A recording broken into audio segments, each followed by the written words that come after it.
Hello dear students, आज के इस लेक्चर में हम स्टार्ट करेंगे कंप्यूटर ग्राफिक्स। सब्जेक्ट कोड है BCS 053 का यूनिट 3 का कंप्लीट वन शॉट लेक्चर। देखो आज के इस लेक्चर में 3 dimensional unit 3 of the computer graphics complete finish होगा। 100% सारा सिलेबस का टॉपिक फिनिश होगा। जितने भी टॉपिक्स आपको दिख रहे हैं ना यहाँ पे 3D geometric primitives, object representation, transformation in 3D, viewing, projection, clipping, सब कुछ कवर करूंगा। 100% सिलेबस का टॉपिक कंप्लीट होगा, पहली चीज। और दूसरी चीज ये है कि ये टॉपिक काफी ज्यादा स्मॉल है, काफी ज्यादा छोटी है, ठीक है, लेकिन इंपॉर्टेंट काफी ज्यादा है। 7 मार्क्स में क्वेश्चन अगर मैं आपको बताऊं तो यहाँ पे डायरेक्टली आने ही वाला, आप ऐसा मान के चलिए, क्योंकि हर बार मैंने जितने भी प्रीवियस ईयर पेपर मैंने देखे हैं सब में प्रोजेक्शन के आपको एक क्वेश्चन जरूर मिलता है और 3D क्लिपिंग का एक क्वेश्चन जरूर मिलता है। मिलता तो है, बाकी कवर तो हम सारी चीजें करेंगे, ठीक है। ऐसा नहीं कि बस इसी को बता के मैं जाने वाला हूँ, सारा टॉपिक कवर होगा 100%। और प्री रिक्वेस्टिक्स अगर मैं आपको बताऊं इस यूनिट को पढ़ने से पहले, सो प्लीज यूनिट 2 जाके चैनल पे मैंने अपलोड किया है, यूनिट फर्स्ट पे अपलोड किया है, यूनिट सेकंड रिक्वायर्ड है। यूनिट सेकंड अगर आप पढ़े हो तो यूनिट 3 को पढ़ सकते हो, बाकी तीनों आपको कंप्लीट करना है, unit first, unit second and unit third. तो अब अभी आज आपका कंप्लीट हो ही जाएगा 1 से 1.5 घंटे के अंदर। काफी छोटी यूनिट है, बहुत जल्दी कवर करेंगे।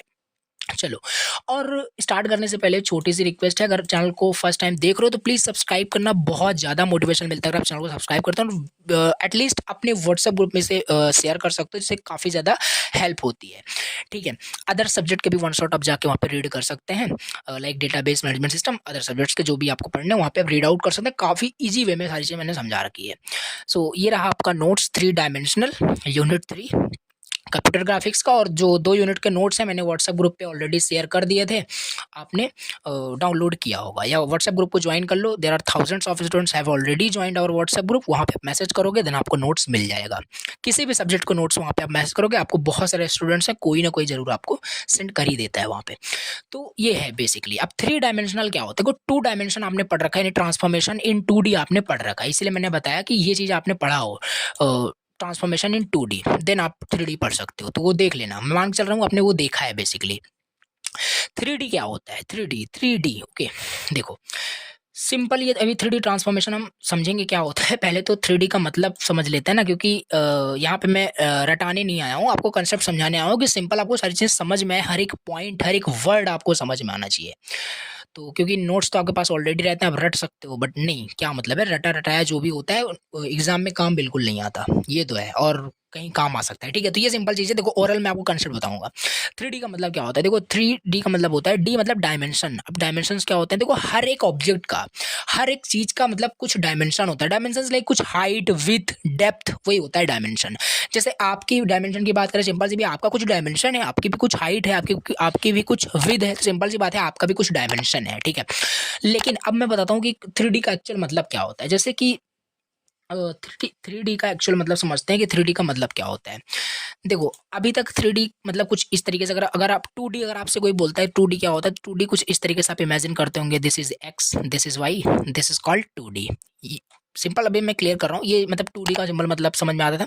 3D की बात करें तो 3D सिंपल इस तरीके से कुछ मन में मतलब विजुलाइज हो जाता होगा जब भी हम 3D 2D का बात करें कि एक्स वाई, एक्स होगा, वाई होगा, जेड होगा, ऐसा कुछ, ये हो गया 3D, ठीक है। बिल्कुल आप जो भी विजुलाइज कर रहे हो, जो भी सोच रहे हो, ऐसा ही होता है, यही ही होता है। तो अगर इसे और ज़्यादा अगर ब्रेक करें इस डायमेंशन को समझने के लिए तो समझ सकते हैं। अच्छा ये बताओ, जैसे ये जो है, ये जो पॉइंट है, ये कौन सा है? मतलब ये आपका 1D है, 2D है, 3D है, 4D है, क्या है आपका? तो अगर ये पॉइंट्स को हम देखें तो ये पॉइंट्स आपका क्या है? ये 1 डायमेंशन का है। मतलब मैं बताता हूँ, तो वो सिंपल है। जैसे आपका कोई ऑब्जेक्ट है, जैसे ये आपका कोई ऑब्जेक्ट है, ये मान लेते हैं कोई ऑब्जेक्ट है। अगर इस ऑब्जेक्ट के अंदर आप हो, अगर इस ऑब्जेक्ट के अंदर हम मान लेते, कुछ समझा रहा हूँ आपको अभी, ये तो समझ में आ जाएगा सारी चीजें। इस ऑब्जेक्ट के अंदर हम मान लेते हैं आप हो, ठीक है। तो इस ऑब्जेक्ट के अंदर अगर आप हो तो आप कितने डायरेक्शन में इस ऑब्जेक्ट में मूव कर सकते हो? इस डायरेक्ट मतलब इस ऑब्जेक्ट के अंदर कितने डायरेक्शन, मान लो एक बड़ा सा डिब्बा है, इसी तरीके से उस डिब्बे के अंदर आप खड़े हो या बैठे हो, ठीक है। तो उसमें कितने डायरेक्शन में आप मूव कर सकते हो? आप या तो इस डायरेक्शन में मूव करोगे या तो इस डायरेक्शन में मूव करोगे। तो डायरेक्शन क्या हुआ? 2 डायरेक्शन में मूव कर सकते हो। तो ये आपका क्या है? 2 डायमेंशन है।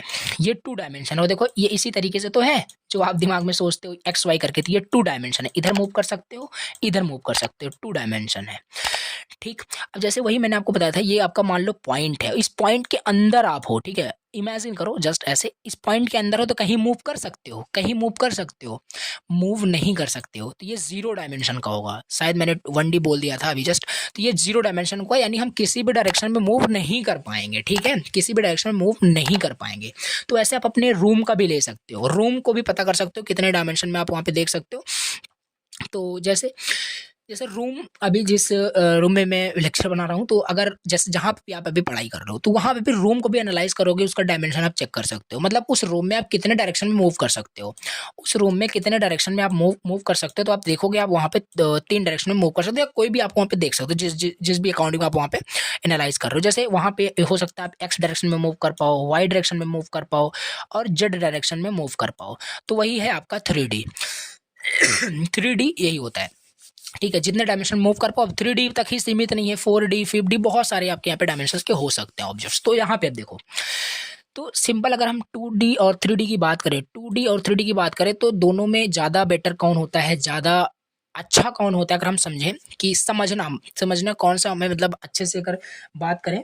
जैसे देखो एक चीज़ होता है, जैसे कोई कॉम्प्लेक्स टॉपिक होता है, जैसे कोई कॉम्प्लेक्स टॉपिक होता है, जैसे कोई कॉम्प्लेक्स टॉपिक होता है, अगर उस कॉम्प्लेक्स टॉपिक को आप लैपटॉप में, कंप्यूटर में विजुलाइज करके पढ़ते हो। जैसे माना जाता है कि एटम जो होता है वो मतलब थोड़ा सा कंसेप्चुअल काफ़ी ज़्यादा मतलब हार्ड होता है समझना, तो उसे हम 3D विजुलाइज करते हैं, कंप्यूटर में देखते हैं, एनिमेशन का यूज़ करके समझते हैं, अलग अलग तरीके से हम उसे स्टडी करते हैं, और वो कंसेप्ट हमें क्या होता है समझ में आ जाता है। ओरल कहने का मतलब है 3D की हेल्प से हमें बहुत जो भी कॉम्प्लेक्स टॉपिक्स हो गए वो अच्छे से विजुलाइज होता है, समझ में आ जाता है। तो ये ओवरऑल कंसेप्ट कुछ है 3D का, क्या है ये क्या चीज़ें हैं, ये मतलब आएगा नहीं एग्जाम में कि 3D क्या होता है डिफाइन करने के लिए, बट हाँ इंपॉर्टेंट है, पता होना चाहिए। ऐसा मतलब कि आप पढ़ रहे हो तो आपको 3D का मतलब एक्चुअली पता होना चाहिए कि 3D और 2D में डिफरेंस क्या है, कि दो डायरेक्शन में मूव कर पाएंगे, तो वो एक्चुअली वही यहाँ पे कंसेप्ट यहाँ पे है जो आप ऐसे डायरेक्टली देख रहे हो। तो यहाँ पे कहने का मतलब है कि 3 डायरेक्शन में मूव किया जा सकता है, जिस भी ऑब्जेक्ट वहाँ पे बात किया जा रहा है कि वो 3D मतलब 3D है आपका। अब इसमें हमें पढ़ना है ट्रांसफॉर्मेशन के बारे में। 3D ट्रांसफॉर्मेशन हम देख लेते हैं। देखो 2D ट्रांसफॉर्मेशन में हमने क्या क्या पढ़ा था, 2D ट्रांसफॉर्मेशन में हमने ट्रांसफॉर्मेशन पढ़ा था, सॉरी 2D ट्रांसफॉर्मेशन में हमने ट्रांसलेशन पढ़ा था, स्केलिंग पढ़ा था, रोटेशन पढ़ा था, शेयरिंग पढ़ा था, रिफ्लेक्शन पढ़ा था, काफ़ी सारी चीज़ें पढ़ी थी। वही सेम चीज़ यहाँ पे आएगा, बस यहाँ पे एक छोटा सा चेंजेस होगा। वो सारी चीज़ें, वो सारे डेरिवेशन मैं फिर से कराने वाला नहीं हूँ। वो सारे डेरिवेशन, सारे जो डेरिवेशंस थे कैसे उसको निकालते हैं, उसके फॉर्मूले कैसे निकालते हैं, वो सब इसीलिए मैंने आपको बताया कि उसको आपको देखना पड़ेगा यूनिट 2 को। बस उसमें लिटिल बिट चेंज आएगा, वो मैं आपको बताने वाला हूँ, बस उसी को करना है और सारा आपका ये कंप्लीट होगा ट्रांसफॉर्मेशन। उसके आगे हम कवर करेंगे। 3D ट्रांसफॉर्मेशन में क्या क्या होता है, इन 3D वी हैव 3 एक्सिस। अब स्टार्ट यहाँ पे कर रहे हैं टॉपिक। देखो 3D एक्सिस यहाँ पे होता है, पहला X axis, Y axis, Z axis, such that these are normal to each other. और ये आपस में क्या होते हैं, नॉर्मल टू ईच अदर होते हैं, this you can say. So 3D transformation अब क्या होता है, देखो 2D ट्रांसफॉर्मेशन आपको पता था कि मतलब कि किसी भी ऑब्जेक्ट का शेप, साइज, ओरिएंटेशन अगर हम चेंज कर रहे हैं 2D स्पेस के अंदर, that's called 2D transformation.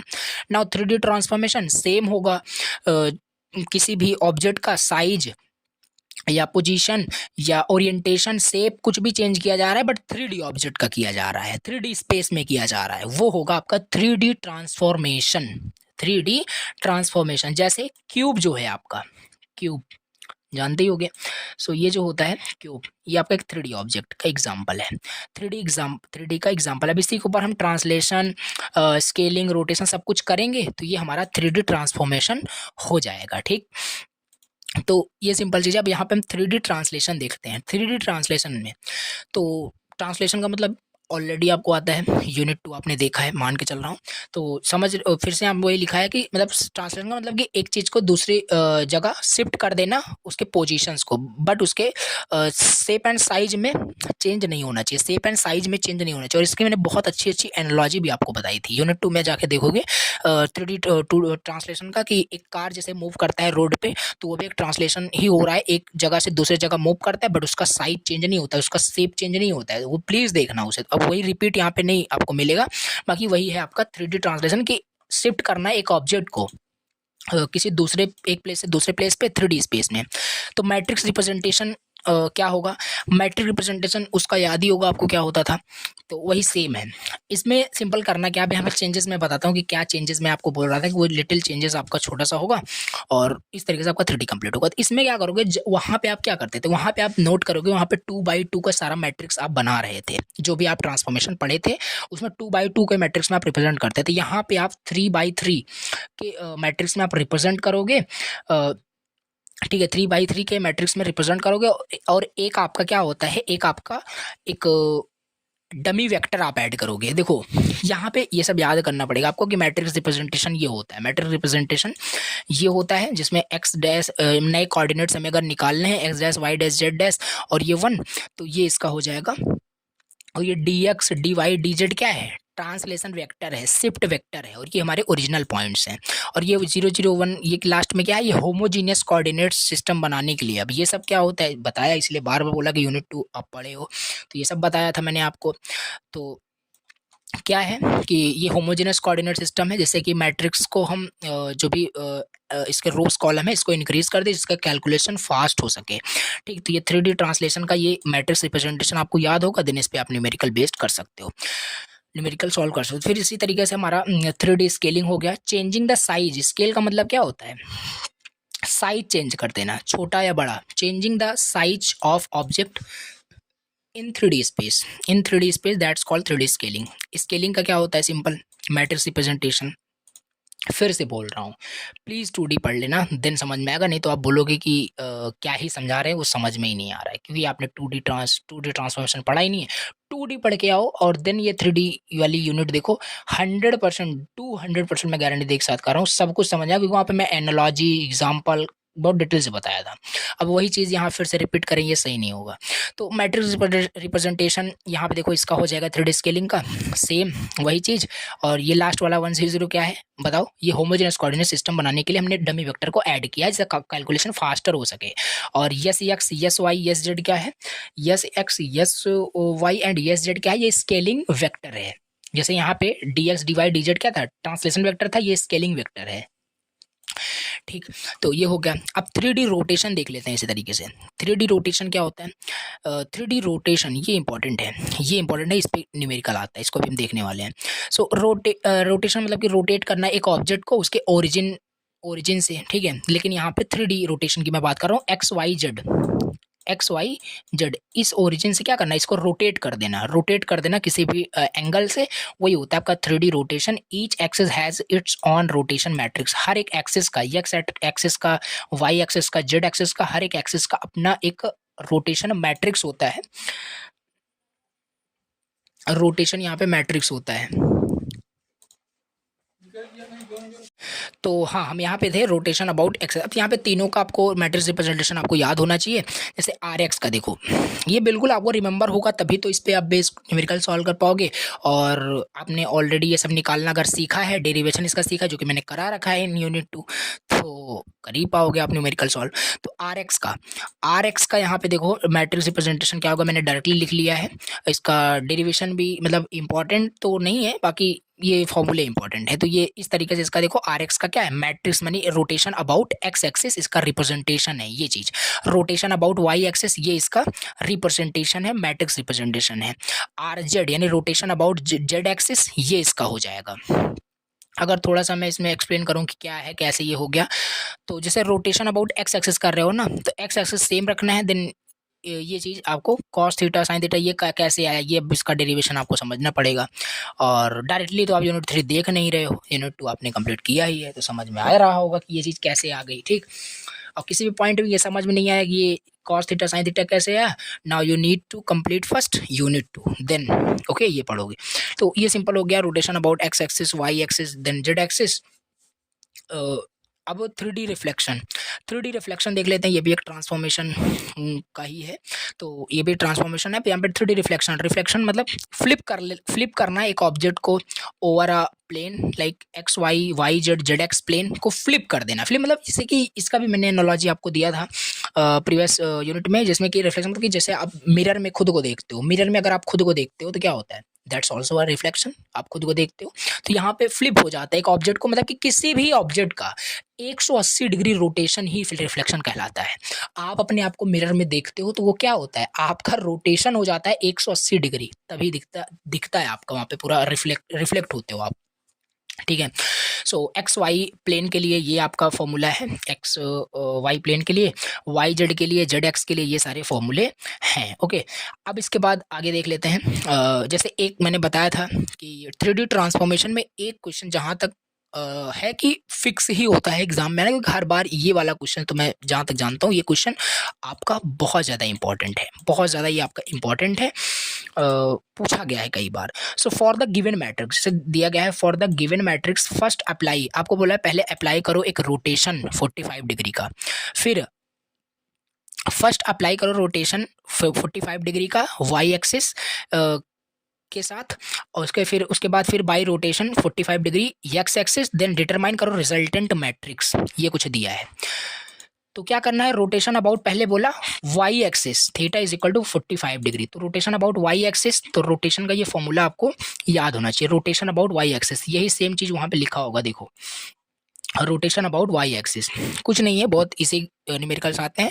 Rotation about Y axis हमने ये राइट कर लिया, थीटा की वैल्यू दी थी, थीटा की वैल्यू यहाँ पे पुट कर दिया, पुट करने के बाद जो भी cos 45 sin 45 जो भी with the help of the calculator solve किया, ये हमारे पास रोटेशन अबाउट वाई एक्सिस हमने पहला रोटेट कर लिया। हमसे पहला क्या बोला था, रोटेट कर देना उसे वाई एक्सिस से 45 डिग्री पर, हमने कर दिया। बोल रहा है उसके बाद फिर रोटेट करना 45 डिग्री एक्स एक्सिस में, चलो फिर करते हैं। तो आर एक्स, ये रोटेशन अबाउट एक्स एक्सेस क्या है, रोटेशन अबाउट एक्स एक्सेस हमने यहाँ पे ये देखा था, इसमें अब हम क्या करेंगे, cos 45 यहाँ पे यानी थीटा की वैल्यू 45 पुट करेंगे, फिर हमारा ये एक्स एक्सेस भी क्या हुआ, रोटेट हो जाएगा। तो देखो आर वाई हमारे पास ये आया, आर एक्स ये आया। अब इसका हमें क्या करना है, इसका हमें कंपोजिट ट्रांसफॉर्मेशन निकालना पड़ेगा। And you know already what is composite transformation. Composite transformation मतलब एक के बाद अगर दूसरा कोई ट्रांसफॉर्मेशन हो रहा है, पहले मान लो रोटेशन हुआ फिर स्केलिंग हो गया, पहला रोटेशन हुआ दोबारा भी रोटेशन हो रहा है, this is also called a composite transformation. तो जैसे यहाँ पे देखो एक ट्रांसफॉर्मेशन ये हुआ, एक ट्रांसफॉर्मेशन ये हुआ, ठीक। तो अब इसको कंपोजिट ट्रांसफॉर्मेशन निकालने के लिए लास्ट मल्टीप्लाई फर्स्ट, ये मैंने फॉर्मूला बताया था, लास्ट मल्टीप्लाई फर्स्ट। तो लास्ट वाला कौन था, लास्ट आपका ये एक्स आया है, तो R X multiply R Y करोगे, इसको और इसको मल्टीप्लाई करोगे। जब भी आप इसको मल्टीप्लाई करोगे, मल्टीप्लाई करने के बाद ध्यान देना, मैं बता रहा हूँ स्टेप, इसको जब मल्टीप्लाई कर दोगे, इन दोनों को, इसको और इसको जब मल्टीप्लाई करोगे तो आपको आर की वैल्यू मिलेगी। सॉल्व करना, देन जो आपका मैट्रिक्स आएगा, जो यहाँ पे आपको इसको सॉल्व करोगे तो एक मैट्रिक्स मिलेगा आपको, उस मैट्रिक्स को जो ये मैट्रिक्स दिया गया है, इस मैट्रिक्स जो दिया गया है इसको मल्टीप्लाई करना है, इस मैट्रिक्स को आपको मल्टीप्लाई करना है after solving these matrix. Multiply कर दोगे then the answer is your resultant matrix, ठीक। तो ये सिंपल है, ट्राई करना। अब इसके बाद हमारे पास क्वेश्चन सेकंड भी है। क्वेश्चन सेकंड कैसे है इसको देख लेते हैं। देखो जैसे ये भी काफ़ी ज़्यादा इंपॉर्टेंट है। अ रेक्टेंगुलर यहाँ पे दिया है, a rectangular parallelepiped has its length as 3 unit, 2 unit and 1 unit on X Y Z axis respectively, perform rotation by 90 degree clockwise about X axis. ये दिया है और ये कुछ डायग्राम है, ये दिया था रेक्टेंगुलर पैरेललोपाइड दिया था तो हमने बना लिया। तो इसमें लेंथ इसका क्या दिया है 3 to 1, मीन्स कि एक्स वाई जेड की वैल्यू हमें दी गई है रिस्पेक्टिवली। हमने ये बनाया, एक्स की वैल्यू हमें 3 दी गई है, वाई की वैल्यू यहाँ पे 2 दी गई है, देन जेड की वैल्यू 1 दी गई है, ये हमने राइट कर लिया। राइट करने के बाद हम क्या करेंगे, हमसे पहले क्या बोला था, हमसे यहाँ पे बोला है कि परफॉर्म करिए रोटेशन क्लॉकवाइज में एक्स एक्सिस में। एक्स एक्सिस में अब रोटेशन अबाउट एक्स एक्सिस का फॉर्मूला पता होना चाहिए, उसमें हमने ये कर दिया। तो कॉस थीटा साइन थीटा होता था, थीटा की वैल्यू मैं माइनस थीटा क्यों रख रहा हूँ, थीटा की जगह माइनस थीटा क्यों रख रहा हूँ, क्योंकि जो हमारा वो फॉर्मूला था ना वो एंटी क्लॉकवाइज में था, एंटी क्लॉकवाइज में, बट यहाँ पे बोला है कि 90 डिग्री क्लॉकवाइज करना। देन थीटा की वैल्यू आपको बस यहाँ पे क्या करना है, माइनस थीटा रखना है और कुछ है नहीं, -90 कुल रखना पड़ेगा। ये कैलकुलेटर में आप सॉल्व करोगे, सॉल्व करके ट्रांसफॉर्मेशन मैट्रिक्स जो आपके पास आएगा ये आ जाएगा, ठीक। तो ये इस तरीके से आपने ये निकाल लिया और सिंपल क्या करना है, अब इसको सॉल्व करना है। ये नए आपके कोऑर्डिनेट्स हैं, मोस्ट इंपॉर्टेंट है कि आप ये इसकी वैल्यू निकालना, A B C D इन सब की वैल्यू निकालना। और ये सब वैल्यू कैसे निकलेगा ये चलो यहाँ पे देख लेते हैं। तो सिंपल ये कोऑर्डिनेट कैसे यहाँ पे निकले हैं ये हमें देखना था। मीन्स कि ये ए बी सी डी ये जो कोऑर्डिनेट्स निकले हैं ये कैसे निकले हैं, ठीक है। ए का कोऑर्डिनेट क्या होगा, बी का कोऑर्डिनेट, ये सारे कोऑर्डिनेट्स हैं। देखो जैसे ए का कोऑर्डिनेट्स कैसे यहाँ पे 0 0 1 निकला, तो ए देखो किस प्लेन में है, ए आपका जेड प्लेन में है, ए आपका यहाँ देखो जेड प्लेन में है। तो जेड प्लेन में है तो जेड के ही कोऑर्डिनेट्स यहाँ पे होंगे, यानी ये x0 y0, जेड क्या था, जेड आपको दिया ही है 1 दिया है, देखो 3 2 1 जेड यानी कि 1 यूनिट। तो ये हो गया आपका 0 0 1, ए का कोऑर्डिनेट 0 0 1 हुआ। बी का इस तरीके से, बी आपका एक्स एंड जेड प्लेन में है, बी आपका जो है एक्स प्लेन में है, जेड प्लेन में है। तो x एंड z की वैल्यू यहाँ पे होगी, x होगी और z की वैल्यू होगी और y की वैल्यू 0 क्योंकि y पे नहीं है। इसी तरीके से c को देखोगे तो c आपका x प्लेन में है, c आपका x प्लेन में है, x की वैल्यू हमें दी ही थी x 3 यूनिट, ठीक है। तो 3 0 0 हो जाए। इस तरीके से सारे कोऑर्डिनेट्स निकालना, सारे कोऑर्डिनेट निकालने के बाद ये जो मैट्रिक्स निकला है ना, इसको मल्टीप्लाई करना है, इस मैट्रिक्स को मल्टीप्लाई करना है इन सारे कोऑर्डिनेट्स को लिख करके। कैसे, जैसे यहाँ पे 0 0 1 है तो 0 0 1 ऐसे लिखना पड़ेगा 0 0 1। तो ये क्वेश्चन ऐसे ही आपको समझना पड़ेगा, 3 0 1 है तो देन 3 0 1 आप लिखना पड़ेगा, फिर 3 0 0 है 3 0 0, फिर 3 2 0 है 3 2 0। अब लास्ट में ये जो आपका बच रहा है ना, ये होमोजीनियस कोऑर्डिनेट सिस्टम बनाने के लिए हम डमी वेक्टर ऐड करते हैं। तो 1 1 आपको लास्ट में कर देना, इसको जब मल्टीप्लाई करोगे इन दोनों को, देन आपके पास कुछ ये रिजल्ट आएगा। अब ये रिजल्ट आया तो आपको लास्ट में जो न्यू कोऑर्डिनेट्स हैं वो भी निकालने होते हैं। न्यू कोऑर्डिनेट जो भी पैरेललोपाइड का जो भी आपका न्यू कोऑर्डिनेट्स हैं वो निकालने पड़ेंगे। तो ये तो आपका पुराना वाला था ना, जो कि आपने इसी से निकाला ए बी सी करके, अब ए डैश बी डैश करके निकालना पड़ेगा। और वो आपका ये है 0 1 0 3 1 0, ये सारी चीज़ें, ये देखो A dash B C dash D dash, तो सारे आपका निकल गए। ये फाइनल इसका आंसर हो गया। एक दो बार से प्रैक्टिस करोगे ये समझ में आ जाएगा। और repeated time exactly same question, digit तक चेंज नहीं हो रहा है, पता, ठीक है। तो ऐसे इसे करना होता है। तो सिंपल ये हो गया आपका ये न्यूमेरिकल सॉल्व। अब इसके बाद अगला देखते हैं कौन सा टॉपिक है। देखो इसके बाद यहाँ पे हमारे पास है 3D ज्योमेट्रिक प्रिमिटिव्स का। क्या होता है 3D ज्योमेट्रिक प्रिमिटिव्स, ये समझ लेते हैं।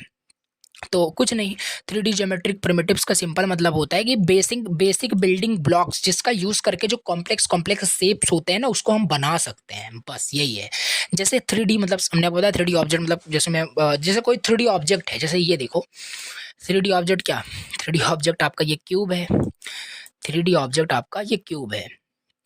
अब ये जो क्यूब बनाया गया है, अब बताओ ये क्यूब किससे मिलकर बना है। सिंपल सी बात है, कुछ लाइन से मिलकर बना है, कुछ पॉइंट्स, कुछ वर्टेक्स से मिलकर बना है। तो वही सिंपल चीज़ कि 3D ज्योमेट्रिक प्रिमिटिव्स क्या क्या है जो कि कॉम्प्लेक्स जो शेप हो गया, मतलब ये cube is also a complex shape, जिस शेप को हम किन किन चीज़ों से मिलकर बना सकते हैं। वही कॉमनली जो यूज्ड होता है 3D ज्योमेट्रिक प्रिमिटिव्स में, पहला हमारे पास हो गया पॉइंट्स हो गया। पॉइंट्स क्या होते हैं, यू हैव ऑलरेडी नो कि सिंगल लोकेशन हो गया 2D के अंदर या 3D के अंदर रिप्रेजेंट करते हैं कोऑर्डिनेट से, ठीक है। ये एक पॉइंट है, ये एक पॉइंट है, तो इस पॉइंट का कुछ कोऑर्डिनेट्स होगा एक्स वाई और यहाँ से x1 y1 करके कुछ इसका कोऑर्डिनेट, तो ये पॉइंट्स हो गया। अब इन दो पॉइंट्स को हम क्या करते हैं, मिला देते हैं तो एक लाइन बन जाती है। तो पॉइंट्स और लाइन से भी हमारे काफी कॉम्प्लेक्स शेप बनते हैं। तो ये लिखना है polygons you know already closed structure होता है हमारे पास, जो कि मल्टीपल लाइन सेगमेंट्स को हम जब कनेक्ट करते हैं, जैसे ट्रायंगल हो गया, ये एक पॉलीगन है, ये एक पॉलीगन है। मतलब कोई भी क्लोज्ड स्ट्रक्चर, जैसे ये आपका ये भी एक पॉलीगन है, ठीक है, बट स्ट्रेट लाइन होना चाहिए। ये सब हमने आपको बताया था कि क्या कंडीशंस पॉलीगन के लिए होती है। सर्कल एंड इलिप्सिस का भी हम यूज़ करते हैं कॉम्प्लेक्स शेप बनाने के लिए। कर्व का भी हो जाएगा, सरफेस भी आपका इस तरीके से है, ठीक है। तो सरफेस जैसे कि shapes with height and width such as planes, curved surface like sphere वगैरह, तो ये सारी चीज़ें। अब ये स्फीयर का जो कंसेप्ट है ये सभी यूनिट 4 के अंदर आएगा। सर्कल, कर्व, ये सारी चीज़ें उसमें इन डिटेल हमें समझनी है। तो ये कुछ प्रिमिटिव्स आपको याद रखने हैं, 6 से 7 प्रिमिटिव्स हैं। अब इसी को एक्सप्लेन करना है दो पॉइंट्स में कि क्या है। 2 मार्क्स में ये बार बार क्वेश्चन आपसे पूछा जाता है कि 3D ज्योमेट्रिक प्रिमिटिव्स क्या क्या है, points, line, polygon, circle, Ellipsis और कर्व्स एंड स्फीयर, और भी बहुत सारे होते हैं, बट इतने ही आप लिख दोगे इनफ है 2 मार्क्स के लिए। इसके बाद हमारे पास नेक्स्ट जो टॉपिक आता है 3D object representation. 3D object representation का टॉपिक आता है, इसे चलो डिस्कस करते हैं। तो यहाँ से एग्जैक्टली इसका ये मैंने इजी लैंग्वेज में सारी चीज़ें लिखी है। 3D ऑब्जेक्ट रिप्रेजेंटेशन क्या होता है, ठीक। 3D ऑब्जेक्ट रिप्रेजेंटेशन क्या है, नाम से सजेस्ट हो रहा है, यानी कि ऑब्जेक्ट का जो हम रिप्रेजेंटेशन करेंगे वो इन 3D स्पेस में करेंगे, 3D मॉडल में करेंगे, ठीक, जिससे कि हमें वो ऑब्जेक्ट और क्लैरिटी से दिख पाए, समझ पाएँ। तो वही सिंपल चीज़ है। 3D object representation refers the ways we can describe and store 3D objects in a computer so they can be displayed and manipulated. Think of it as a defining the recipe or blueprint for how a 3D object looks and behaves in the virtual world. जैसे जब ये car manufacturing जब होती है, ठीक है, तो directly ऐसा नहीं है कि डायरेक्टली जैसे स्टार्टिंग में जब कार जब मैन्युफैक्चर होता है तो उसका एक क्या होता है कि स्केलेटन बनाया जाता है। स्केलेटन मतलब कि एक ढांचा बनाया जाता है पहले उसका, ठीक है। डायरेक्टली पूरा कार ऐसे नहीं तैयार हो जाता कि उसमें क्या क्या होगा, ठीक है। एक सेकेंड,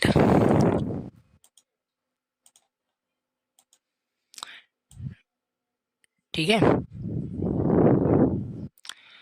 तो ऐसा कुछ करके, ठीक है। तो मैं थोड़ा सा एक्सप्लेन करना चाहता हूँ। तो पहले उसका स्केलेटन मतलब स्केलेटन बनाया जाता है कि ऐसे ऐसे उसमें होने वाला है। तो 3D वे में थोड़ा सा विजुलाइज करना ईजी हो जाता है कि हाँ ये चीज़ें होने वाली हैं। तो ऑब्जेक्ट का रिप्रेजेंटेशन 3D में ऐसे ही होता है। और 3D में कैसे होगा ऑब्जेक्ट का रिप्रेजेंटेशन, वो प्रिमिटिव्स यूज होंगे। कौन कौन से प्रिमिटिव्स यूज होंगे, वी हैव ऑलरेडी डिस्कस्ड। तो ये पूरा थ्योरेटिकल कंसेप्ट है, ज़्यादा परेशान नहीं होना है। तो ये सिंपल है, उन सारे प्रिमिटिव्स का यूज करके 3D ऑब्जेक्ट को हम रिप्रेजेंट कर पाते हैं ईजी वे में, ठीक, जिससे कि और ज़्यादा विजुलाइज कर पाते हैं ऑब्जेक्ट्स को।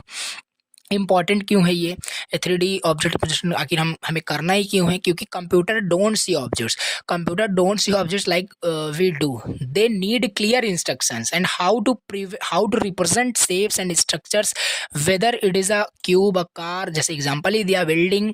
तो ये सारी चीज़ें होती है। जैसे कोई एज अ सिविल इंजीनियर जो भी होते हैं, तो वो क्या करते हैं, अब उनको घर बनाना है तो ऐसा नहीं है डायरेक्टली वो घर बनाना ही स्टार्ट कर देते हैं, ईंट से ईंट जोड़ना स्टार्ट कर देते हैं, घर बन जाता है। नहीं, पहले वो स्केलेटन तैयार करते हैं इन 3D, विजुलाइज कर पाते हैं कि हाँ इतने डायमेंशंस की सारी चीज़ें होने वाले, ये रूम इतने डायमेंशंस का होगा, हाइट विद ये होगा, सब कुछ विजुलाइज करते हैं, 3D ऑब्जेक्ट रिप्रेजेंट करते हैं, देन जा करके आपका वहाँ पे इम्प्लीमेंट होता है। तो सिमिलर उसी वे में, तो विजुलाइज करना ईजी हो गया। तो बहुत सारी चीज़ें लिख सकते हो आप। टाइप्स कितने होते हैं? 2 टाइप्स के आपके यहाँ पे बेसिकली रिप्रेजेंटेशन होता है 3D ऑब्जेक्ट रिप्रेजेंटेशन के। बेसिकली टाइप्स क्या क्या हैं? पहला बाउंड्री रिप्रेजेंटेशन होता है, B rep. Boundary representation, represent the boundary, जैसे नाम सजेस्ट हो रहा है बाउंड्री, पहला रिप्रेजेंटेशन हम करते हैं बाउंड्री को रिप्रेजेंट करते हैं। जैसे एज, शेप्स और of a 3D object, 3D object का हम पहले वहाँ पे बाउंड्री रिप्रेजेंट करते हैं, ठीक है। जैसे एज हो गया, सरफेस क्या क्या होगा, ये सारी चीज़ें। उसके बाद अब इसमें आपका क्या हो गया, पहला वर्टिसेस वहाँ पे हम दिखाते हैं। मान लो हमें यहाँ पे क्यूब दिखाना है, तो क्यूब का पहले हम वर्टिसेस यहाँ पे हम रिप्रेजेंट करेंगे, ठीक है। वर्टेक्स यहाँ पे हम रिप्रेजेंट कर लेंगे, फिर वहाँ पे हम लाइनिंग, फिर वहाँ पे हम रिप्रेजेंट करेंगे। तो ऐसा है, पहले ओवरऑल बाउंड्री रिप्रेजेंट की जाती है। इसमें काफ़ी सारे थ्योरेटिकल लिख सकते हैं। एज हो गया, वर्टिसेस हो गया, फेसेस हो गए। एग्जांपल से एक क्यूब रिप्रेजेंट करता है by 8 points, 12 edges and 6 faces, ठीक। तो ये सिंपल चीज़ है। ये जो क्यूब है, क्यूब में ये बोल रहा है कि जैसे क्यूब जो है ये बाउंड्री रिप्रेजेंटेशन का ही आपका एग्जांपल, इसमें आपके इसमें 12 एज होते हैं, ठीक है। तो 12 एज होते हैं, 6 फेसेस इसके होते हैं, और इसमें पॉइंट्स आपके 8 होते हैं, ठीक है। 1 2 3 4 यहाँ पे आपके पॉइंट्स होते हैं, या वर्टिसेस होते हैं ओवरऑल कहने का मतलब। तो ये सिंपल हमारे पास क्या है, बाउंड्री रिप्रेजेंटेशन हो गया। दूसरा हमारे पास होता है वायर फ्रेम रिप्रेजेंटेशन। देखो काफ़ी सारे रिप्रेजेंटेशंस होते हैं, कुछ वहाँ पे रिप्रेजेंटेशन हम देख रहे हैं। वायर फ्रेम रिप्रेजेंटेशन होता है। वायर फ्रेम रिप्रेजेंटेशन में क्या होता है, वायर फ्रेम रिप्रेजेंटेशन में क्या होता है कि रिप्रेजेंट करते हैं the skeleton of the object using just lines and points, ठीक। अब उसमें हम लाइन्स एंड पॉइंट्स को क्या करते हैं, उसको भी रिप्रेजेंट करते हैं। Represent the skeleton of the object using just lines and points, it's looks like a see through model.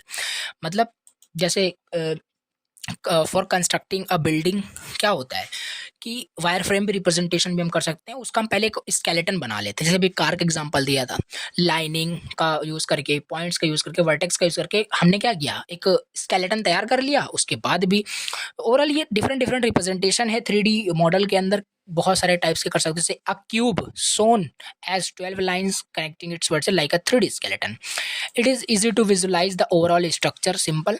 दूसरा, इसके बाद हमारे पास थर्ड होता है सॉलिड रिप्रेजेंटेशन।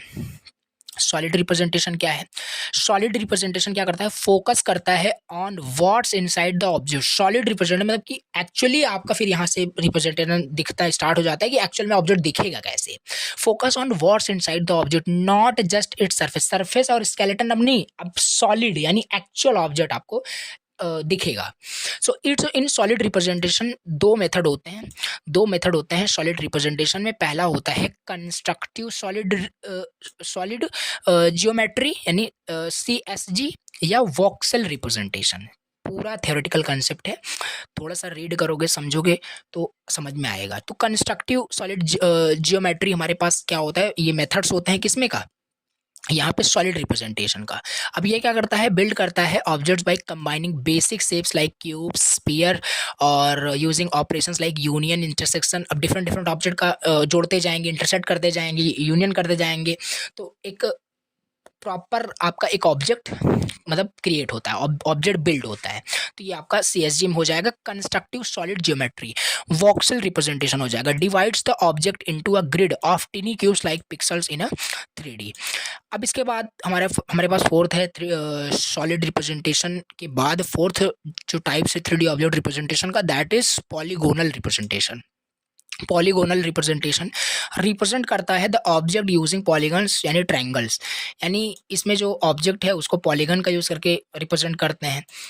ठीक, तो ये सिंबल इस तरीके से है, जैसे अभी एक डिफरेंट डिफरेंट जैसे ऑब्जेक्ट्स हो सकते हैं, उसे आप ट्रायंगल से भी रिप्रेजेंट कर सकते हैं। ऑल्सो डिफरेंट पॉलीगन का यूज करके रिप्रेजेंट कर सकते हैं 3D ऑब्जेक्ट को। तो sphere can be approximated using many टिनी triangle. अब ये स्फीयर क्या होता है, ये यूनिट 4 के अंदर हम डिटेल में समझेंगे, उसी में ये आपका टॉपिक है। ठीक, तो ये चीज़ है। तो ओवरऑल आपको ऐसे थ्योरेटिकल इसे समझ के चलना है क्या है। और इसके बाद हमारे पास फिफ्थ है पैरामेट्रिक इक्वेशन। फिफ्थ क्या है, पैरामेट्रिक इक्वेशन। पैरामेट्रिक इक्वेशन की हेल्प से भी हम ऑब्जेक्ट को डिफाइन कर सकते हैं। पैरामेट्रिक इक्वेशन की हेल्प से भी हम कर सकते हैं, जैसे कि हमने बहुत सारे एल्गोरिथम्स पढ़े, कोहेन, सुदरलैंड और होजमैन, बहुत सारे हमने एल्गोरिथम्स पढ़े, उसमें पैरामेट्रिक इक्वेशन यूज हो रहा था। उन इक्वेशन से जब भी हम उन इक्वेशन को सॉल्व करते थे, देन हमारा एक ऑब्जेक्ट बनता था। तो वही है सिंपल आपका, कि हम ऑब्जेक्ट को मैथमेटिकल इक्वेशन, यानी mathematical equation is nothing but parametric equation का यूज करके हम ऑब्जेक्ट को डिफाइन करते हैं। ये हो गया आपका 3D ऑब्जेक्ट रिप्रेजेंटेशन। एक बार सिलेबस को व्यू कर लेते हैं क्या चल रहा है। देखो ये यूनिट बहुत ज़्यादा इंपॉर्टेंट तो नहीं हम बोल सकते, लेकिन हाँ इसमें अगर हम सेलेक्टेड टॉपिक्स भी अगर आपको मैं बता दूँ ना, 100% आपका ये यूनिट कंप्लीट हो जाएगा, जो कि है प्रोजेक्शन एंड 3D क्लिपिंग। बस इतना भी कर लेते हो और ट्रांसफॉर्मेशन कर लेते हो, आपका कंप्लीट है। और इससे आज तक तो कभी पूछा नहीं गया क्वेश्चन, अब पता नहीं फर्दर इन द फ्यूचर पूछा जाए या ना जाए, वो क्लैरिफाई नहीं किया जा सकता। बट हाँ, इसी से जो मैंने टॉपिक बताया, प्रोजेक्शन, 3D क्लिपिंग और ट्रांसफॉर्मेशन, यहीं से क्वेश्चन बार बार आते हैं। तो बाकी कवर हमें पूरा करना है। तो ये हो गया हमारे पास, ये तो कवर कर लिया था, ऑब्जेक्ट रिप्रेजेंटेशन भी हो गया, इसके बाद ट्रांसफॉर्मेशन भी हमने देख लिया। अब 3D व्यूइंग देखते हैं। 3D व्यू ट्रांसफॉर्मेशन क्या होता है, फिर ये देखेंगे, प्रोजेक्शन और क्लिपिंग बचा हुआ है, कवर कर लेते हैं, काफ़ी छोटी यूनिट है। अब 3D व्यूइंग ट्रांसफॉर्मेशन, इसे थोड़ा काफ़ी इंटरेस्टिंग वे में समझेंगे, क्योंकि बहुत ही ईजी है आपका ये। देखो 3D व्यूइंग ट्रांसफॉर्मेशन मतलब कैसे हम एक 3D ऑब्जेक्ट को देख पाते हैं, मतलब वही सेम चीज़ है, कैसे 3D ऑब्जेक्ट हमारा इन द 2D मॉडल में कन्वर्ट होता है, वो सारी चीज़ समझेंगे। देखो 3D viewing transformation is a process of transforming a 3D scene को 2D में image for displaying a screen. अगर स्क्रीन पे हमें कुछ भी डिस्प्ले करना है तो वो हमारा क्या होना चाहिए, 2D में होना चाहिए, 2D में हम उसे देख पाते हैं। तो कैसे आपका जो डिवाइस होता है, कैसे जो 3D ऑब्जेक्ट के कोऑर्डिनेट्स होते हैं, कैसे डिवाइस के कोऑर्डिनेट्स में कन्वर्ट होते हैं, ये सब हमें समझना है। सो ओवरऑल 3D सीन को 2D सीन में देखने के लिए, इमेज में देखने के लिए, डिस्प्ले करने के लिए होना screen, 3D viewing transformation use होता है। डिफरेंट डिफरेंट इसमें तरीके होते हैं। It mimics how a camera, जैसे कि एक कैमरा जो कैप्चर करता है एक रियल वर्ल्ड सीन को, that's also a 3D scene. अब उसे हम कैसे देख पाते हैं, ऑन अ फ्लैट इमेज, कैसे हम अपने स्क्रीन पे देख पाते हैं, दैट्स अ 2D सीन। तो 3D कैसे 2D में कन्वर्ट हो गई, कैमरा की हेल्प से कैप्चर किया, तो वो सब यहाँ पे हम देखने वाले हैं। देखो पहला हमारे पास इसमें मॉडलिंग ट्रांसफॉर्मेशन होता है, मॉडलिंग ट्रांसफॉर्मेशन होता है, व्यूइंग ट्रांसफॉर्मेशन होता है, projection, then clipping, then view port transformation हो गया। इसको एक डायग्राम से पहले हम समझते हैं, देन हम थ्योरी फिर समझते हैं। देखो इसमें क्या है, हमारे पास होता है मॉडलिंग ट्रांसफॉर्मेशन। पहला हमारे पास होता है मॉडलिंग ट्रांसफॉर्मेशन। मॉडलिंग ट्रांसफॉर्मेशन क्या करता है, इसमें modelling is nothing but an object और अ पर्सन। अभी एनालॉजी भी बताऊंगा एक फोटोग्राफर के, जैसे क्लियर होगा। तो मॉडलिंग ट्रांसफॉर्मेशन क्या करता है, जो भी मॉडलिंग के कोऑर्डिनेट्स होते हैं उसको वर्ड कोऑर्डिनेट्स में कन्वर्ट कर देता है। जैसे सपोज करो सपोज करो यहाँ पे है आपका एक यहाँ पे है आपका कैमरामैन, यहाँ पे है कैमरामैन, ठीक है, यहाँ पे है कैमरामैन, ये है कैमरामैन जो फोटोग्राफर है, मतलब कि फ़ोटो खींचता है, और यहाँ पे हो आप, ठीक है, यहाँ पे हो आप फ़ोटो खिंचाने जा रहे हो। तो सिंपल सी बात है, यहाँ पे मॉडल कौन हुआ? मॉडल ये हुआ, ठीक है। तो होता नहीं है एक्ट्रेस या एक्टर वगैरह वो मॉडल होते हैं, तो सिंपल वही सिंपल चीज़ है, ये आपका ये एज अ मॉडल है जो कि फ़ोटो खिंचाना चाहता है और ये फ़ोटो खींचना चाहता है। सो यहाँ पे मॉडलिंग ट्रांसफॉर्मेशन क्या होगा? अब देखो ये मॉडल, ये जो मॉडल है, ये जो पर्सन है जो फ़ोटो खिंचाना चाहता है, इसका कुछ डायमेंशन होगा, कुछ कोऑर्डिनेट्स होगा, मीन्स कहने का मतलब है इसका कुछ हाइट होगा, इसका कुछ विड्थ होगा, ठीक, सिंपल सी बात है। तो ऐसा होता भी होगा, आपको पता होगा। एक सेकंड रुकिए, जस्ट वेट। तो एक्चुअली एक फ़ोन आ गया था, ठीक है। तो हाँ, हम कहाँ पे थे? हाँ, मॉडलिंग ट्रांसफॉर्मेशन पे थे।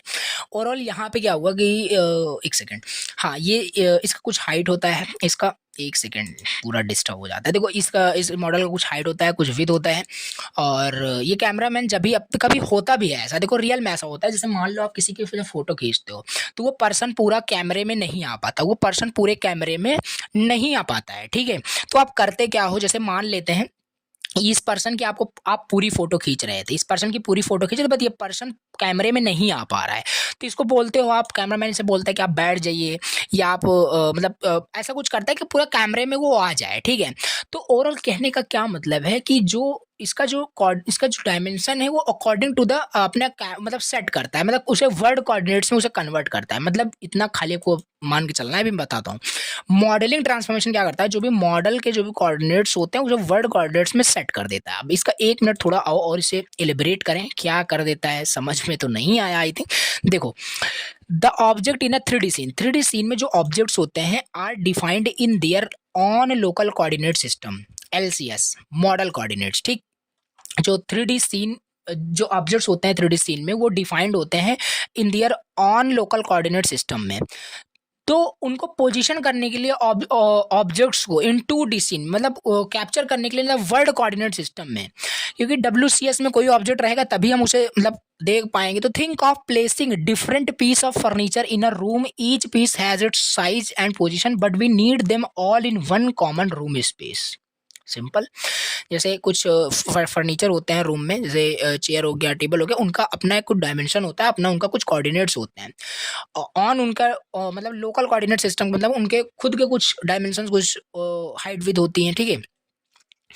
तो उसको क्या करने के लिए, उसको पोजीशन करने के लिए इनटू द रूम, यानी 3D सीन में, 3D सीन में उसे क्या करने के लिए, 3D सीन में उसे फिट करने के लिए हम क्या करते हैं, उसे पोजीशन करते हैं। यानी कि मॉडलिंग ट्रांसफॉर्मेशन यहाँ पे ये होता है कि जो लोकल कोऑर्डिनेट सिस्टम होता है ना, वो आपका कन्वर्ट हो जाता है वर्ड कोऑर्डिनेट्स में। और वर्ड कोऑर्डिनेट्स क्या है? एक रूम स्पेस, एक रूम स्पेस जहाँ पे वो ऑब्जेक्ट को आप फिट आउट करना चाहते हो।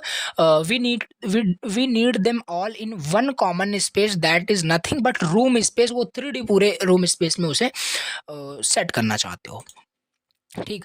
तो व्यूइंग ट्रांसफॉर्मेशन क्या होता है? व्यूइंग ट्रांसफॉर्मेशन सिंपल यहाँ पे देख लेते हैं। व्यूइंग ट्रांसफॉर्मेशन फिर क्या करता है?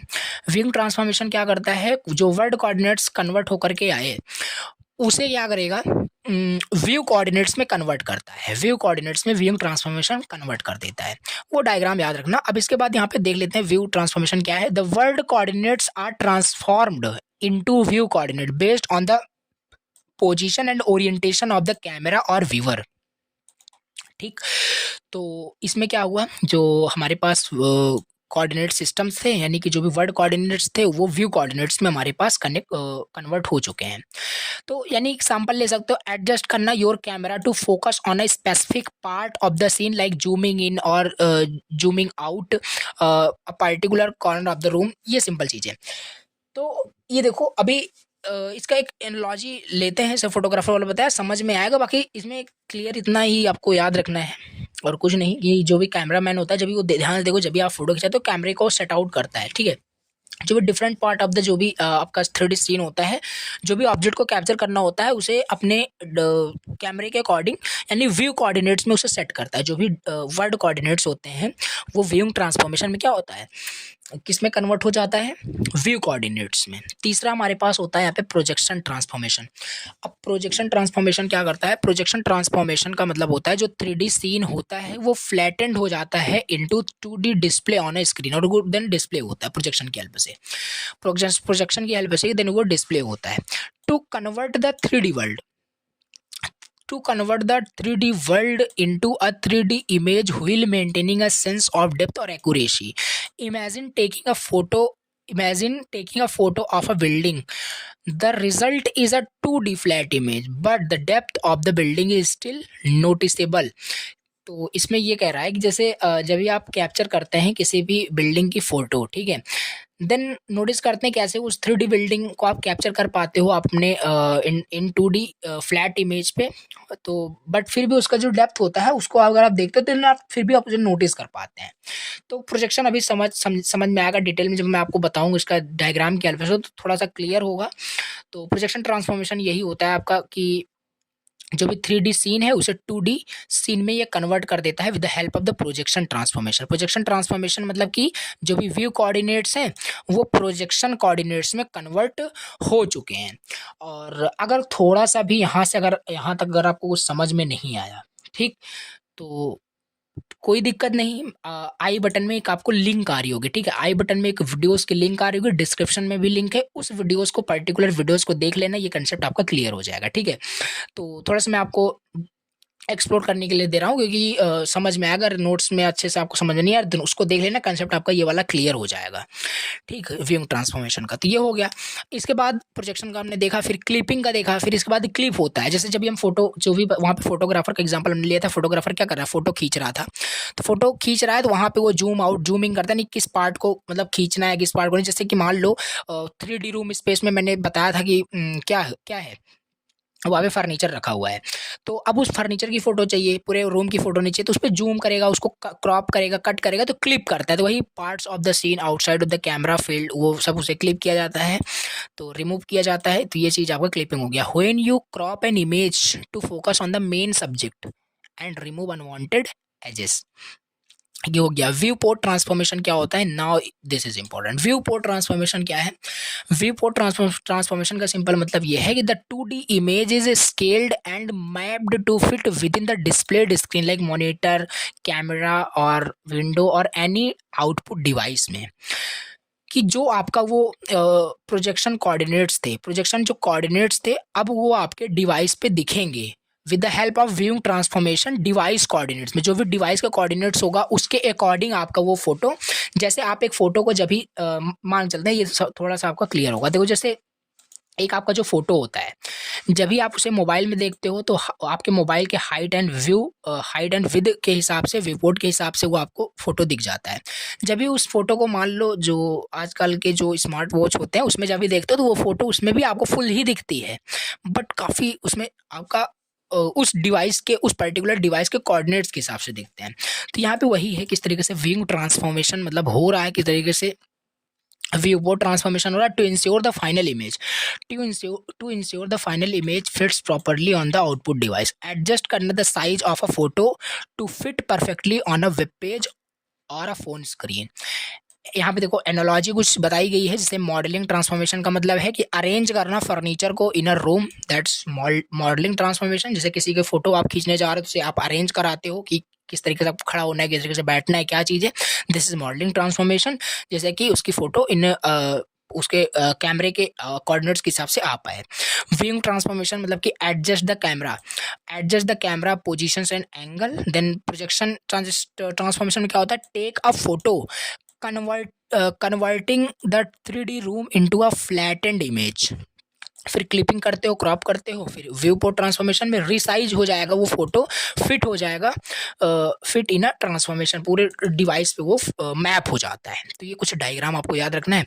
और अभी आपको आई बटन में लिंक आ रही होगी, आप लिंक भी डिस्क्रिप्शन में दिया है, अगर इसमें थोड़ा सा भी डाउट होता है तो इससे जाके 3D व्यू ट्रांसफॉर्मेशन को आप पर्टिकुलर उस वीडियो को रेफर कर सकते हैं, समझ में आपको आ जाएगा। तो ये हो गया आपका। अब इसके बाद हम देख लेते हैं एक क्वेश्चन काफ़ी बार एग्जाम में पूछा जा चुका है, दैट्स वेरी इंपॉर्टेंट। डिफाइन करिए टिल्टिंग ट्रांसफॉर्मेशन को। Tilting transformation, define tilting transformation.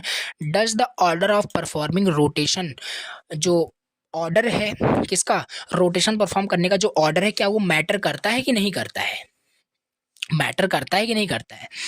ठीक, तो ये आपको बताना है। पहले तो बताना है आपको टिल्टिंग ट्रांसफॉर्मेशन क्या होता है। देखो टिल्टिंग ऑपरेशन क्या होता है, tilting is a special transformation where the object first rotate, जहां ऑब्जेक्ट पहले रोटेट करता है about X axis, then rotate about Y axis. We can find the required transformation by composing two rotation matrix. यही होता है आपका tilting transformation, याद रखना है।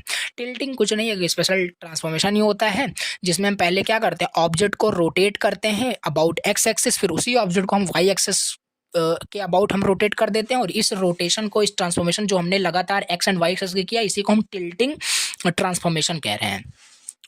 ठीक है, तो इसी को वही मैट्रिक्स रिप्रेजेंटेशन कर देना है। तो ये जब आप कंपोजिट ट्रांसफॉर्मेशन निकालोगे तो theta Y and theta X से आप इसे मल्टीप्लाई करोगे तो फाइनल आपका ये कुछ मैट्रिक्स निकल के आएगा। ठीक, तो ये फाइनल हमारे पास आया। तो अगर आप इसे देखोगे तो ये आपका क्वेश्चन नेक्स्ट आपसे क्या पूछा था कि does the order of performing rotation matter करता है कि नहीं, मतलब कि जो ऑर्डर होता है, does the order of performing rotation matter और नॉट। तो you can write this is not the same matrix यहाँ पे। सो मैटर बिल्कुल आपका यहाँ पे करता है, इंपॉर्टेंट है आपका। ठीक है, तो यहाँ पे कहने का क्या मतलब है, आप पहले R theta Y R theta X का मल्टीप्लाई कर रहे हो, जो आ रहा है वो, फिर आप R theta X R theta Y को फिर मल्टीप्लाई कर रहे हो, बस एक्सचेंज करके मल्टीप्लाई कर रहे हो। यानी कहने का क्या मतलब है, यहाँ पे मैटर करने का क्या मतलब है, पहले आप 2 मल्टीप्लाई 5 कर रहे हो, चेक कर रहे हो क्या रिजल्ट आ रहा है, फिर 5 मल्टीप्लाई 2 कर रहे हो, क्या रिजल्ट आ रहा है, बट मैट्रिक्स में ये तो सेम हो गया। अगर सेम हो गया तो आपका मैटर नहीं करता, अगर सेम नहीं है तो मैटर करता है। तो यहाँ पे क्या था, यहाँ पे सेम नहीं है, here is this is not the same, तो मैटर करता है आपका। अब यहाँ पे हम अपना इम्पॉर्टेंट टॉपिक डिस्कस करते हैं जो कि बहुत ज़्यादा इंपॉर्टेंट है। मैं फिर से रिपीट कर रहा हूँ, ये सारे क्वेश्चंस फिक्स मान के चलो, इस यूनिट से अगर कुछ आना होता है तो यही बार बार आता है। ठीक है, 3D ये प्रोजेक्शन, ठीक है, प्रोजेक्शन और क्लिपिंग से देख लेते हैं अच्छे से, डिटेल से समझते हैं। तो प्रोजेक्शन का पहले हिंदी में मतलब समझो क्या होता है। प्रोजेक्शन को अगर आप हिंदी में सर्च करोगे ना तो चित्र को प्रदर्शित करना, प्रोजेक्ट करना, कुछ समझ में आ रहा होगा। और आपने मिनी प्रोजेक्ट प्रेजेंटेशन अगर आपने दिया होगा तो आपने किसकी हेल्प से आपने प्रेजेंटेशन दिया था, याद है, प्रोजेक्टर का यूज़ करके, प्रोजेक्टर का यूज़ करके आपका प्रेजेंटेशन हुआ होगा, सिंपल सी बात है। तो क्या किया उस प्रोजेक्टर ने, क्या किया, वहाँ पे कुछ मतलब प्रदर्शित करता है। ठीक है, तो इसको अभी थोड़ा समझते हैं। तो प्रोजेक्शन एक प्रोसेस है, प्रोजेक्शन जो होता है एक प्रोसेस होता है of converting a 3D object और सीन को 2D इमेज में, so it can be displayed on a flat screen. 3D object को ये 2D इमेज में कन्वर्ट करता है with the help of the projection. जो हमने आपको वही बताया था, जो एक रूम के अंदर काफ़ी सारे फर्नीचर्स थे, room is also a 3D scene. 3D scene में एक रूम था, उसके अंदर फर्नीचर थे, उसको जब भी हमने कैमरे में कैप्चर किया तो वो जो फोटो थी कैसे हमारे कैमरे में 2D फ्लैटेंड इमेज में कन्वर्ट हुई, ये इसमें इसी में रोल था आपका प्रोजेक्शन का। जैसे इसी में मैं बात करूँ, अगर इसमें प्रोजेक्शन ट्रांसफॉर्मेशन हटा दिया जाए तब भी आपका ये फिर विंग ट्रांसफॉर्मेशन नहीं हो पाएगा, तब भी हम 3D ऑब्जेक्ट को इन 2D इमेज में नहीं कन्वर्ट कर पाएंगे। तो प्रोजेक्शन इज़ वेरी इंपॉर्टेंट। तो वही है, प्रोजेक्शन आपका एक प्रोसेस है। क्या प्रोसेस है, कन्वर्ट करने का 3D ऑब्जेक्ट को या 3D सीन को 2D इमेज में, 2D सीन में। It can be displayed on the flat screen. It helps, ये हेल्प करता है रिप्रेजेंट करने के लिए depth and distance from a specific view point, like how a camera captures a real word into a flat photograph. Projection एक process है of representing a 3 dimensional object into a 2D medium, that is projection is a shadow of the object. अलग अलग definition लिखी है, जो आपको समझ में आए वो आप यहाँ पे डिफाइन कर सकते हैं इन योर एग्जाम। इसके बाद टाइप्स ऑफ प्रोजेक्शन, कितने टाइप्स के प्रोजेक्शन होते हैं, कितने टाइप्स के प्रोजेक्शन होते हैं। पैरेलल प्रोजेक्शन होता है, पर्सपेक्टिव प्रोजेक्शन होता है। अब पैरेलल प्रोजेक्शन क्या होता है, पर्सपेक्टिव प्रोजेक्शन क्या होता है, इसे देखते हैं। पैरेलल प्रोजेक्शन क्या होता है, पर्सपेक्टिव प्रोजेक्शन क्या होता है, इसके भी फर्दर क्लासिफाइड यहाँ पे इसे किया गया है। अब इसको समझने से पहले थोड़ा सा पहले हम और विजुलाइज करते हैं, क्योंकि मैंने बताया ये इंपॉर्टेंट है आपका, तो इसे अच्छे से समझेंगे। प्रोजेक्शन क्या होता है, ठीक है। डायग्राम यहाँ पे बना हुआ है, देखो क्वेश्चन कैसे पूछा गया था, प्रोजेक्शन क्या होता है और इसके ऑल्सो टाइप्स, और डिफरेंशिएट करना है पर्सपेक्टिव एंड पैरेलल में with the help of the diagram. 7 marks में क्वेश्चन, रिपीटेड टाइम में बता रहा हूँ, सो मे बी इस बार भी आ जाए। सो प्रोजेक्शन क्या है, हाउ प्रोजेक्शन वर्क्स, तो सब सपोज कर लेते हैं। देखो यहाँ पे हमारे पास है, ये आपका 3D ऑब्जेक्ट है, 3D ऑब्जेक्ट है, यहाँ पे हमारे पास 3D ऑब्जेक्ट है, और यहाँ पे हमारे पास स्क्रीन है, फ्लैटेंड स्क्रीन है, जहाँ पे हमें इस ऑब्जेक्ट को व्यू करना है, ठीक है। 3D इमेज को, 3D ऑब्जेक्ट को 2D इमेज में कन्वर्ट करना है। तो यहाँ पे क्या हुआ, प्रोजेक्शन कैसे होगा, प्रोजेक्शन के लिए हमारे पास लाइट सोर्स होना चाहिए, यहाँ पे लाइट सोर्स है, और इस ऑब्जेक्ट पे देखो ये लाइट्स क्या हैं, पड़ रहे हैं, ठीक है। मतलब इस पे इस लाइट्स के जो रेज हैं वो इस ऑब्जेक्ट पे पड़ रहे हैं, और इस ऑब्जेक्ट का जो भी शेप है वो उस स्क्रीन पे हमें दिख रहा है, ठीक है। ये प्रोजेक्ट के कुछ लाइट रेज हैं, और इसका इमेज देखो, और इसका इमेज ऐसा नहीं है कि पूरा एग्जैक्टली यही पूरा सरफेस ही पूरा मिल जाए, नहीं, इसका एक फेस मिलता है। एक फेस मतलब कि ये वाला फेस इसका खाली आपको वहां पे आउटपुट में दिख रहा है, देखो यहाँ पे, ठीक। तो ये सिंपल है, प्रोजेक्शन ऐसे ही काम कर रहा है। तो ये डायग्राम अगर आता है तो आपको डायग्राम जरूर बनाना है। इसके बाद टाइप्स ऑफ प्रोजेक्शन आपको लिखना है, और ये डायग्राम अगर बना देते हो तब तो आपका फिर पूरा कंप्लीट हो जाएगा अच्छे से मार्क्स। तो टाइप्स ऑफ प्रोजेक्शन में आपको बताना है, पैरेलल प्रोजेक्शन होता है, पर्सपेक्टिव प्रोजेक्शन होता है, पैरेलल के अंदर फर्दर आपके 2 होते हैं, oblique projection, orthographic projection. Oblique projection में भी फर्दर 2 होते हैं, कैविलियर और कैबिनेट। ऑर्थोग्राफिक प्रोजेक्शन में 2 होता है, multi view projection, axonometric projection. Axonometric projection में फर्दर हमारे 3 होते हैं, isometric, diametric and trimetric projection. और पर्सपेक्टिव प्रोजेक्शन में हमारे पास 1P, 2P, 3P ये सारे प्रोजेक्शन होते हैं।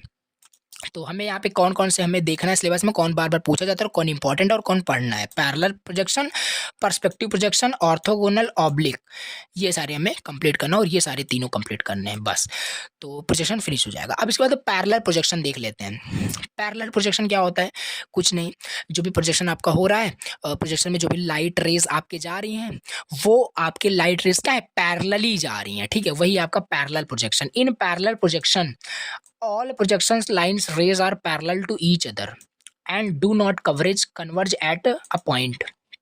अच्छा ये बताओ, ये जो आपके प्रोजेक्शन लाइट रेज हैं, ये क्या आप कहीं दूर जाकर के कहीं आपस में एक पॉइंट पे मिलेगी, कहीं नहीं मिलेगी, अगर ये आपका पैरेलल प्रोजेक्शन है तो। यहाँ पे वही कहने का मतलब, ये कन्वर्ज नहीं करेंगी, कटेंगी नहीं आपस में, ठीक है। This method maintain the actual dimension of object, making it object remain the same size no matter how far they are from the viewer.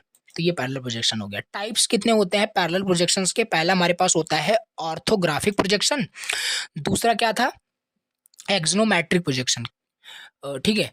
तो नहीं, ऑर्थोग्राफिक प्रोजेक्शन और दूसरा ऑब्लिक प्रोजेक्शन। तो ऑर्थोग्राफिक प्रोजेक्शन क्या होता है, ऑर्थोग्राफिक प्रोजेक्शन मतलब कि projection lines are perpendicular, parallel का टाइप से, इसमें जो प्रोजेक्शन लाइन होते हैं ना वो आपस में क्या होते हैं, प्रोजेक्शन लाइन जो होते हैं ना वो परपेंडिकुलर होते हैं 90 degree to the projection view plane. जो भी स्क्रीन होता है, उस जो भी स्क्रीन व्यू प्लेन हमारे पास होता है उस पे क्या होता है, ये परपेंडिकुलर होते हैं, 90 डिग्री का एंगल बनाते हैं हमारे जो प्रोजेक्शन लाइन होता है। So only one face of the object is visible at a time। तो only one face जो होता है of the object is visible at the time। तो ये सिंपल है, ठीक है। तो ये हमारे लाइट सोर्स हो गया, ये हमारा ऑब्जेक्ट है, और इस पे देखो ये यहाँ पे हमारा क्या हो रहा है, perpendicular to the view plane हो रहा है, ये हमारा ऑर्थोग्राफिक प्रोजेक्शन हो जाएगा। तो ये डायग्राम जरूर बनाना है। इसके बाद यहाँ पे ऑब्लिक प्रोजेक्शन है।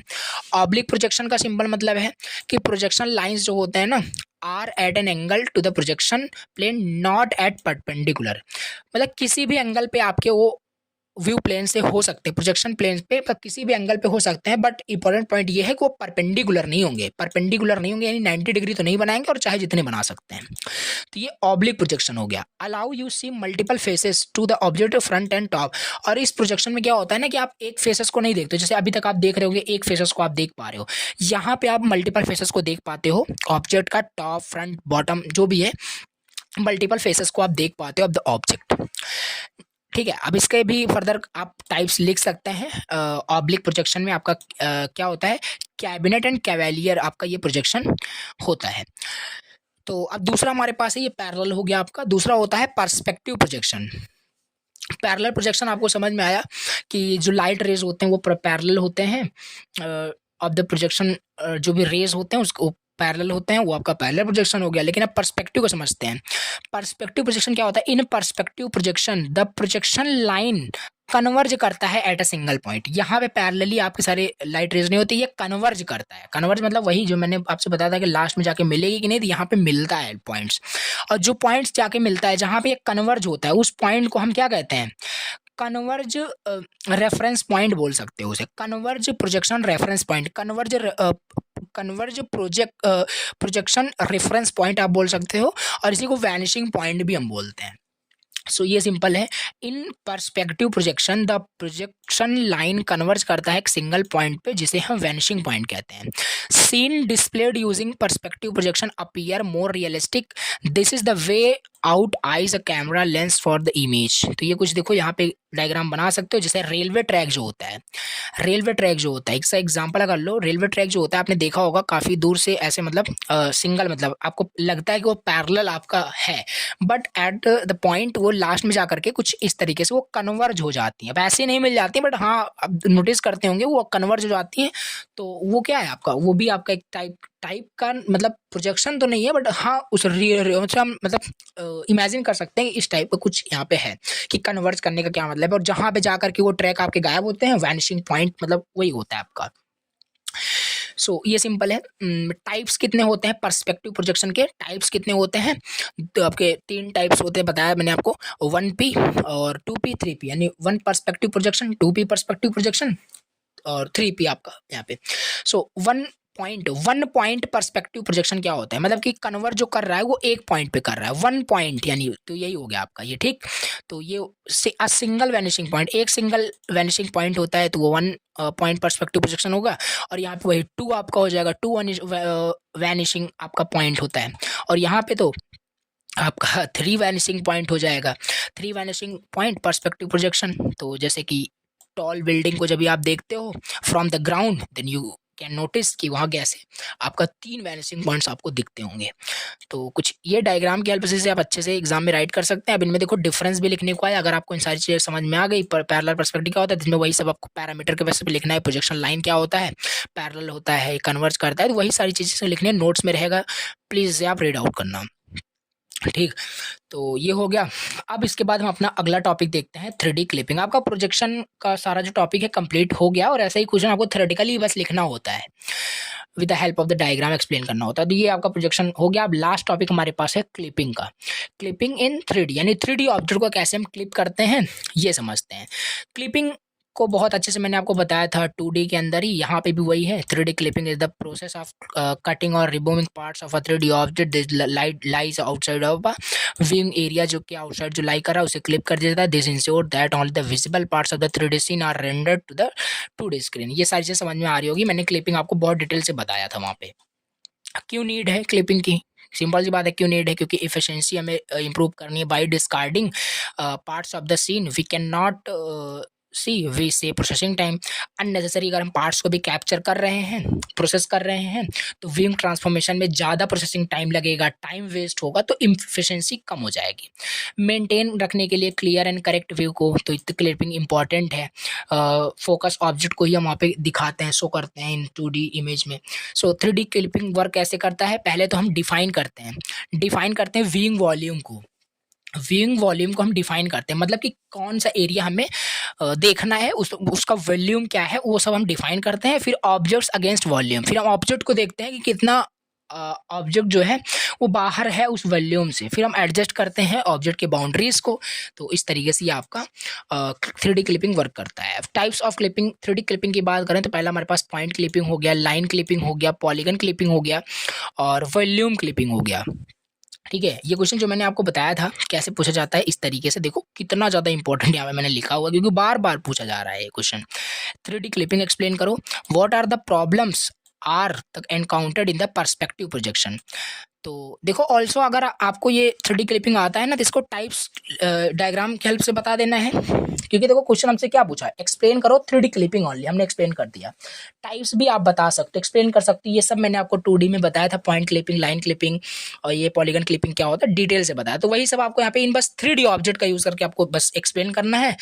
तो ये आपके पास स्किल तो होना चाहिए कैसे आप चीज़ें राइट करते हैं। तो बेसिकली ये हो गया। अब इसमें इसी में क्वेश्चन मिला के पूछता है व्हाट आर द प्रॉब्लम, क्या प्रॉब्लम एनकाउंटर होते हैं पर्सपेक्टिव प्रोजेक्शन के दौरान, तो वो देखते हैं। तो प्रॉब्लम जो एनकाउंटर होते हैं पर्सपेक्टिव प्रोजेक्शन में वो है आपका wheel perspective projection create a realistic view. Perspective projection हालांकि एक रियलिस्टिक व्यू तो क्रिएट करता है, बट ऑल्सो एक कुछ इंट्रोड्यूस करता है कुछ चैलेंजेस को। तो पर्सपेक्टिव प्रॉब्लम्स क्या क्या चैलेंजेस, क्या क्या प्रॉब्लम्स एनकाउंटर करते हैं, पहला डिसॉर्शन का, दूसरा क्लिपिंग इशू का, तीसरा जिड फाइटिंग का, चौथा यहाँ पे है चौथा यहाँ पे आई थिंक क्रॉप हो गया, आगे देखते हैं क्या है, कंप्यूटेशनल कम्प्लेक्सिटी का, हॉरिजन एंड वैनिशिंग इश्यूज का। तो ये सारी प्रॉब्लम्स यहाँ क्या करते हैं, एनकाउंटर करते हैं। डिसॉर्शन का मतलब क्या होता है, objects close to viewer appear too large. तो ये भी है सिंपल पर्सपेक्टिव के अंदर, हाँ सिंपल सी बात है कि ऑब्जेक्ट्स आपको कभी मतलब काफ़ी लार्ज दिखते हैं, काफ़ी डिस्टेंट टू क्लोजर, काफ़ी क्लोजर दिखते हैं, तो ये डिसॉर्शन की मतलब एक प्रॉब्लम है। क्लिपिंग इशू भी हो सकता है, the viewing volume is a pyramid shape का है तो टॉप कट ऑफ हो जाएगा, and objects partly outside the volume are harder to clip compare to simpler rectangular volume. तो क्लिपिंग इशू भी होता है, जेड फाइटिंग भी इस तरीके से होता है, ठीक है। नॉन लीनियर, ये सारी चीज़ें लिखी हैं नोट्स में, रीड आउट करना प्लीज़, ठीक।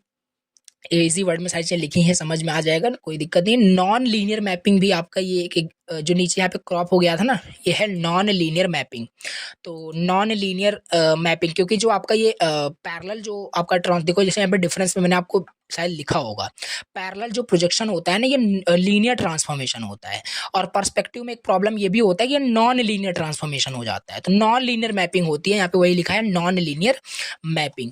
तो ये भी एक प्रॉब्लम ही है जो कि एनकाउंटर होता है ड्यूरिंग पर्सपेक्टिव प्रोजेक्शन।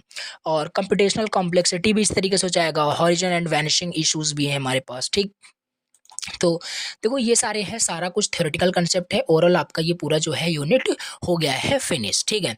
एक बार अगर मैं आपको फिर से सिलेबस दिखाऊं तो यहाँ पे क्या है, 3D geometric primitives, 3D object representation, transformation, viewing and ये सारे टॉपिक्स हमने कवर कर लिए। ओवरऑल ये यूनिट की अगर मैं बात करूँ तो प्रोजेक्शन एंड 3D क्लिपिंग, अगर ये टॉपिक भी कर लेते हो तो आप सारे टॉपिक्स को छोड़ सकते हो, जहाँ तक मैं बता रहा हूँ। देखो 3D ज्योमेट्रिक प्रिमिटिव्स ये 2 मार्क्स के ज़्यादा क्वेश्चन पूछे जाते हैं, ठीक है चलो। रिप्रेजेंटेशन का ये आज तक क्वेश्चन तो पूछा नहीं गया, बट फर्दर पूछा जा सकता है। ट्रांसफॉर्मेशन इसमें से पढ़ सकते हो, प्रोजेक्शन एंड 3D क्लिपिंग ये यूनिट फिनिश हो जाएगा। बाकी काफ़ी छोटी यूनिट है, कवर करो जितना मैंने बताया, सारा 100% इनफ है, ठीक है। तो कुछ इससे बाहर नहीं आने वाला, सारी चीज़ें कवर हैं, 100% सिलेबस का टॉपिक कवर है आपका। और किसी भी पॉइंट पे अगर आपको समझने में कुछ भी इश्यूज आया हो तो प्लीज़ कमेंट करना, कुछ भी डाउट हो तो कमेंट को मैं 100% रिप्लाई करता हूँ, ठीक है। तो मैं आपको रिप्लाई करूँगा, जो भी आपके डाउट्स होंगे व्हाट्सएप ग्रुप पे भी आप मुझे मैसेज कर सकते हो। तो चलो नेक्स्ट लेक्चर में हम यूनिट 4 कर्व एंड सर्फेसेस इसका वन शॉट कवर करेंगे, तो आपको समझ में आएगा। और कहीं किसी पॉइंट वगैरह समझ में नहीं आया तो तभी आप कमेंट करना, तभी मैसेज करना व्हाट्सएप पे कि यूनिट 2 आपने पढ़ा हो, यूनिट 2 आप पढ़े ही नहीं हो, तीसरा समझ रहे होती तो मैंने पहले ही आपको वार्निंग दे दिया था कि ये फिर नहीं कर पाओगे। तो नेक्स्ट लेक्चर के अंदर हम कर्व एंड सर्फेसेस को डिस्कस कर रहे होंगे, तब तक के लिए आप तीनों यूनिट कंप्लीट करो। मिलते हैं नए यूनिट के साथ। Thank you so much for